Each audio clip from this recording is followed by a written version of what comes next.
Okay, you can see we got the cabinet together and I'm clamping the flush side.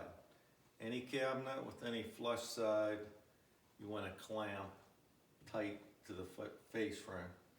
And always remember to put a clean block of wood between your cabinet frame and your clamp.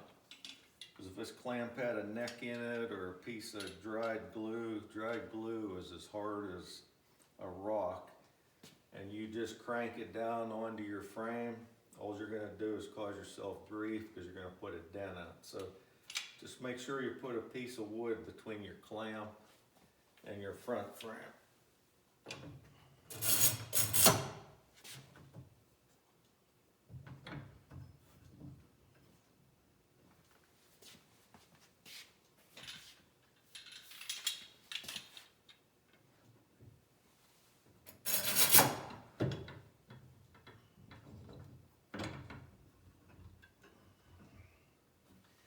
Okay, we got it all clamped.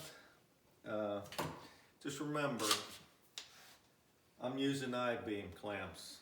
Most homeowners don't have I-beam clamps. I got plenty of them here, that's why we use them. You can use squeeze clamps. This one, of course, is not big enough, but most homeowners have different size squeeze clamps.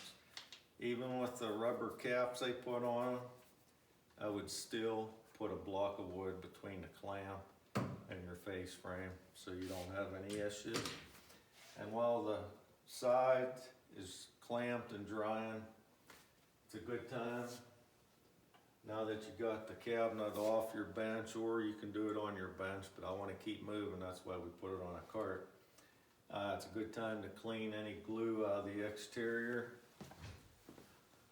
All you need is a bucket of clean water, a rag, and I keep saying about a 5-in-1, it's nice to put the rag on, and that lets me wipe tight in any corners. So just remember, even though it's a large cabinet, pantry, utility, a vanity linen cabinet, it's just like building an oversized wall cabinet, other than you have an extra partition that you have to put in. So, like I said, just use common sense, take your time, check all your parts prior to gluing, and it'll go together for you just as easy as you've seen it going together for me in my videos. So that about wraps this up, and again, I can always be reached. My number, email address, everything's on my website if you have any questions.